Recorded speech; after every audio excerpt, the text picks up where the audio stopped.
My life freaking rocks. Hello, my name is Tal Haslam, and I'm an independent songwriter, musician, and overall music geek. I grew up listening to Jackson Browne, The Beatles, Lynyrd Skynyrd, and Neil Young with my dad in the car on the way to fishing trips. When I was 8 years old, I had an awesome elementary school teacher named Mrs. Hartman who loaned me an acoustic guitar. She also put together a kids band with me and some friends called Totally Kids, which was totally. Although I started on the washtub bass, I soon switched over to guitar and vocals. She gave me a complete Beatles chord book, and I started to learn the ins and outs of songwriting on my own. I wrote my first song about my dog when I was 11 years old. It sucked. Then in middle school, I got even more into songwriting when I discovered punk rock. I began expanding my listening habits to everything from the Beach Boys to the Police to the Misfits to Queens of the Stone Age to Radiohead, Tool, you name it. I fell in love with the guitar. My parents finally got me lessons, and I got my first electric guitar. I also read biographies on famous musicians, watched documentaries, and picked my dad's brain about old 60s and 70s rock and roll music all the time. By the time college rolled around, I had more useless music knowledge in my brain than Joe Rogan does on DMT and conspiracy theories.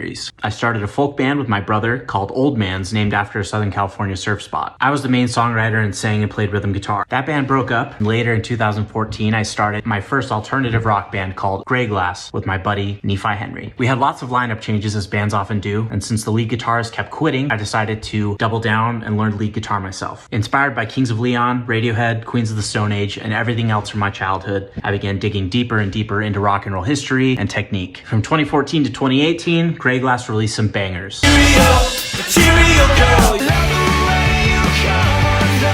In 2018, I left Grey Glass to pursue other types of music. My ex-bandmates still play in lots of other bands like Drusky, Brother, and others. We even have a Filipino cover band. I now front the riff rock heavy band Idiot Kid with my buddy Eli, but I primarily focus on my career as a solo artist and a podcaster. I do session songwriting, guitar playing, and ghostwriting for other artists. In 2019, I recorded my debut solo album called Kill Me Slower with producer Nate Pfeiffer in Utah before I moved out to Manhattan, New York, when I released my album Kill Me Slower 2 weeks before COVID hit. The lockdown shut down the world as we know it, so I took a job as a delivery biker to make ends meet while I was trying to hack it out in Manhattan. One morning during a cold shift in the winter, I hit a slick patch of ice and fell, almost breaking my leg and getting hit by a car. My fans and friends bought merch to support me while I was on the mend, and I healed up in an apartment on the Upper West Side. A few months later, I met my beautiful girlfriend McCall, who studies violin at Juilliard, which made my near-death move to New York entirely worth it. I played a sold-out show at Rockwood Music Hall, and I look forward to gigging even more in the city. I'm still alive. I'm not gonna lie, I'm pretty bruised and scarred from my journey in music, but what a journey it's been, you know? I met some of my best friends that I now consider family along the way, and I've learned a lot about myself during the struggle to create art, you know, the good, the bad, and the ugly, and who I want to become. I love music, the friends who've helped me make it, and everything that I've learned along the way. What's your artist journey?